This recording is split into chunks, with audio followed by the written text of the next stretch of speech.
Hey guys, it's Jody Lane, and if you are watching these videos in order, then you are on video number 3 of your Keap training series. These videos are just intended to kind of give you a global, high-level look of where you find everything inside of the Keap account so that you can find stuff when you need to work. All the videos after this are specific about marketing campaigns, so hopefully you're watching these first, so those will make a little bit more sense. Now, the Keap software actually has two different functions in your clinic. One is a marketing function, and most of the videos in this series are about the different marketing campaigns that we have created and personalized for you and placed in your account. But the other is a sales function. It is a software that allows you to keep track of all of your prospective patients, your current patients, and your patients that have left you. You keep them all inside of this software, and that way you can continue to communicate with them in a marketing and sales aspect. The last video we looked at was about contacts, and we learned how to put contacts into Keap and how to manage those contacts in a variety of different ways. If you haven't watched that one, go back and watch that one first and then come back to this one. But if you did watch it, you may remember that one of the things that we talked about was that you could add a deal with a contact into your Keap account. And that's what this video is about. We're going to talk about sales pipelines. Now, before we even get there, what is a sales pipeline? A pipeline is when you track somebody's movements through the sales process. So for example, in a hormone clinic, we probably have several different stages. We have the first attempt to contact, maybe a second attempt to contact, maybe a third attempt to contact. Then if they have contacted you back, maybe it's blood work in progress. Then it could be initial consultation. And then it could be they purchased, or it could be that they missed their appointment or they canceled their appointment. That's a very generic pipeline, and your pipelines will be custom to you based on how you manage your patients through the process. Another pipeline could be after the patient signs up for a program, and it could be that you want to check in on them, not necessarily from a medical perspective, but just kind of check in and make sure they're doing okay. So it could be a 3-month check-in, a 6-month check-in, a 9-month check-in. And again, we want to be able to keep track of people where they are in the different stages so that you don't have to have spreadsheets and post-it notes and all sorts of notes everywhere. It's all in one contained view. And that is what a pipeline is. So let's go ahead and look at what a pipeline is. So a pipeline exists under the sales icon. So we have home, we have contacts, my day, communications, and then sales. So let's go ahead and click on the sales, and this is what it looks like. Now, everyone's pipeline is going to look different. If you remember, we're using the Greenleaf Group's Keap account because that is HIPAA compliant because I have no patients in here. So your pipeline will look differently. My pipeline looks like the sales that we've done back in 2022 and 2023 with the Greenleaf Group, and we did a lot of our prospecting through WorldLink. So that you'll notice that when we go through. So basically, a pipeline is a generic overview of who these people are, and then what stage they're in the sales process. Now, I'm not going to focus so much on what's already here. Let's go ahead and create a brand new one. So we're going to click Add New, and we're going to create a pipeline for a hormone clinic, okay? Oops. We actually need, what am I doing? We need to create a new pipeline. So we're going to add a new pipeline, and we're going to do a custom pipeline, and we're going to call it New Patients, because this is the one that's probably the most interesting to you at this stage of the game. If you're just getting started with Keap, how do I keep track of potential patients from the time I get them in as leads, or they call us, or I call them, till they get to a first appointment? So what are the stages? Well, as I mentioned earlier, typical stages might be first attempt, because we'll try to call somebody at least 3 times, right? So let's just go ahead and put in all 3 stages. And then a typical starting stage, once you do engage with the patient, is we call blood work in progress. And then usually after they do their blood work, we schedule an initial consultation. Then after the initial consultation is scheduled, a couple of things could happen. They missed, or canceled their appointment. That happens, right? It happens all the time. Doesn't mean we want to forget about these people just because they missed or canceled their appointment. Or they said no for now. That could be at any stage. They could just jump to no for now. So these look like good stages. So let's go ahead and create this pipeline. Okay, so here we are. Now, how do you put a person into this deal? This is the deal, new patients. Well, the first way we can do it is we can add it from here. So I'm going to click add a deal. And remember, if you watch the contacts video, we created test contacts. So we're going to put test contact in our pipeline. And we're going to give it a name. So we're going to call this hormone prospect because that's what we're focusing on at the moment. And then if you want, you can actually give this deal a value. So let's say that your average hormone patient spends about $2,500 a year with you. Then that would be a good deal value. So we're going to create that deal.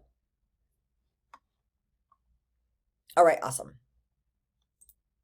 Now, a couple of things I want to point out. First of all, as you pick up the phone and try to test contact, you can drag and move them to different stages. So again, as we talked about, typically when you get a new lead comes into your contacts.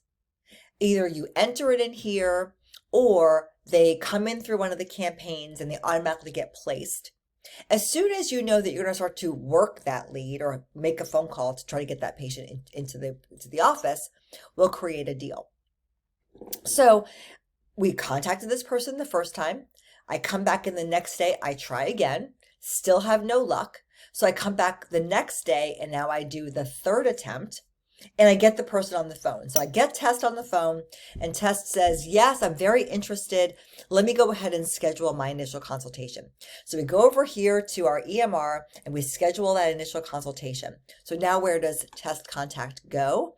Well, we're going to bypass blood work in progress and go right to IC scheduled. Now, why is that? Oops. We do that because at any given moment when you come into your pipelines, you can see who has an IC scheduled. Now, you probably want to remember to come in every day and go and move the people that have had their IC scheduled. Now, there's a couple of things you can do with them. If their appointment gets missed or canceled, by all means, move them over. Because if you move them over here, when you've got days where you've got time to follow up with people who missed or canceled their appointment, you know exactly who to call. If by the third attempt, Test contact says, you know what, I did fill out the quiz, but I'm really not interested in coming in for an appointment. I just don't want to do it. Okay, great. There we call no for now. Why is that? Because they're a no for now. They are not interested in coming in. And you may or may not want to do a task to yourself to follow up with that person later. But at this moment, this person is not interested in coming in. We don't want them to fall completely off of our radar because, people change. Things happen. Maybe Test goes over to a different clinic and doesn't get the results they want. Maybe Test had just lost their job and they don't really have any additional money to spend on their health. Maybe they found out from somebody else that they were doing hormones and saw how great they were doing and decided they wanted to come in. So we have at our clinic helped lots and lots of people who were a no for now, but we contacted them a little bit later and suddenly they were a yes. If the person misses or cancels their appointment, again, throw them in here because same rules apply. Maybe they missed their appointment because their kids got sick and had to be picked up from school. Maybe they canceled their appointment because their boss wouldn't let them out. There could be a variety of things that could be going on. It doesn't mean that they don't want to come in and see you. And so you want to make sure that you keep them around. Now, let's say that they do come in for their appointment. Let's go back over to IC scheduled. And Test contact goes ahead and signs up for a program and starts on their hormones. You can then go in and you can move this person to another stage. Now, we currently don't have another stage, but let's just say that we had a stage over here called first year. And in that first year, we're going to follow them at a certain number of times throughout the year. You'd be able to come on over here and move them to another pipeline and another stage. Okay, so this is just a really great way to stay organized with your prospects and your patients so that you don't have to constantly writing down who you need to contact and when. This, if you come in here and do the work on a daily, weekly basis, this will stay organized. Now, I want to give you a little bit of insight. If you work on pipelines some of the time, but not all the time, unfortunately, what will happen is a lot of the data will become stale and it will get old. And for example, let's just say that you had 4 more contacts in here under IC scheduled, and you didn't come back into Keap into the pipeline section for a month. All of those people probably are going to already have had their appointment and they're no longer belong in IC scheduled. They belong someplace else. And it becomes a little bit more time consuming and a little more difficult to kind of clean up all the data and put people in the right spot.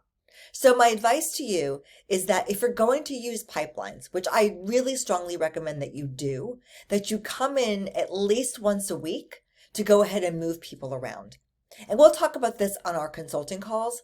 You want to make sure that you do make time to come in and follow up with the people who've engaged with your marketing so that you can try to support them in getting on your schedule and get them into the office. But it's going to be hard to do if everybody is just put into as contacts. And as your contacts grow, you lose sight of who people are, where they are in the process.